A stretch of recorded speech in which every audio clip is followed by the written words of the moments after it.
అదే RTV app వార్తల్ని క్షణాల్లో చదివే అవకాశం ఉంటుంది. ఒక న్యూస్ పేపర్, ఒక టెలివిజన్ ఛానల్ మీ చేతుల్లో ఎప్పుడూ ఉంటాయి. 2022లో అంజయ్ గారిని గెలిచిన తర్వాత పవన్ వెంకటరామరెడ్డి గారిని ముఖ్యమంత్రిగా ఇందిరాగాంధీ గారు అనౌన్స్ చేయడం జరిగింది. పవన్ వెంకటరామరెడ్డి గారికి బట్టి రామారావు గారికి బాగా సన్నిహితులు గారు ఏసీ గారు క్లాస్మేట్. పవన్ వెంకటరామరెడ్డి గారు పోయి స్వయంగా ఎన్టీ రామారావు చాలా పీపుల్ చాలా సూపర్ ఉన్నారు. ఆ పీపుల్ పోయి మీరు నా క్లాస్మేట్ కాబట్టి మీరు నా స్వీరింగ్ సెరమనీకి రావాలా అని చెప్పి వారిని ఆహ్వానించడం జరిగింది. అప్పుడు ఎన్టీ రామారావు గారు ఆ స్వీరింగ్ సెరమనీ పోయిన తర్వాత గవర్నర్ బంగ్లాలో మనందరికీ తెలుసు దానికి ప్రోటోకాల్స్ ఉంటాయి. ఆ ప్రోటోకాల్ ప్రకారం ఎన్టీ రామారావు గారు కొంత ప్రారంభించబడడం జరిగింది. ఎన్టీ రామారావు గారు సూపర్ స్టార్, ఆయన ఎక్కడ కొన్ని వేలు లక్షలు పంపించారు. అప్పుడు ఆయన ఫీల్ అయ్యింది, లేదంటే సూపర్ స్టార్ తీసుకొచ్చి అధికారులు కూర్చోబెడతారా, ఏం దీని కదా అని చెప్పి అంటున్నారు. కాబట్టి ఆయన ఏదైనా దీన్ని అర్థం చేసుకోవాలని చెప్పి నన్ను ఆయన అగౌరవంగా ఫీల్ అయినా.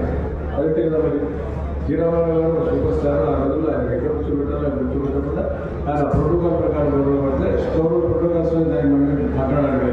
ఆ రకంగా ఆయన ఆ స్ఫూర్తితో రాజకీయాలు వచ్చాయి. రాజకీయాలు రావడం బివి మోహన్ రెడ్డి గారు గుర్తు చేసులు వేరెడ్డి బివి మోహన్ రెడ్డి గారు ఆయన ముహూర్తం పెట్టడం, మార్చి 29వ తేదీన తెలుగుదేశం పార్టీ నామకరణం చేసి ఆయన ప్రజల్లో పోవడం జరిగింది.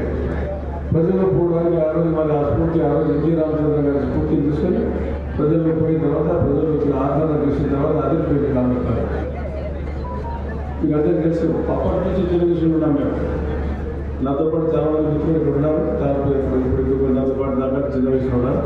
మరి ఈ అవకాశం అప్పటి నుంచి ఈ రోజు పార్టీని నమ్ముకున్న కార్యకర్తగా నేను ఈరోజు కూడా పనిచేస్తా ఉన్నాను. అదే ఇదంతా మీ అందరి దయాచలేదు. కాబట్టి పార్టీ కార్యక్రమాలు మీరు మహానుడు ఏది కూడా మిస్ కాలేదు వరకు, పార్టీ కార్యక్రమాలు కూడా ఏది మిస్ కాలేదు. దయచేసి ఎందుకంటే ఎక్కువసేపు కూడా మాట్లాడకుండా మన గుడ్డా రాజశేఖర్ గారు క్లియర్గా చెప్పారు, వాళ్ళ ఆయన కూడా మాకు పనిచేశారు. ఆ రోజు చేసే పనులు నేను చాలా సందర్భాలు చెప్పాను. ఇప్పుడు చంద్రబాబు నాయుడు గారు పెట్టడానికి సార్ పోలవరం నుంచి బండ్ల చంద్రబాబు తీసుకురావాలి. మరిన్ని వీడియోస్ కోసం ఛానల్ ని సబ్స్క్రైబ్ చేయండి. లేటెస్ట్ అప్డేట్స్ కోసం వాట్సాప్ ఛానల్ ని ఫాలో చేయండి. అండ్ లింక్ డిస్క్రిప్షన్ లో ఉంది.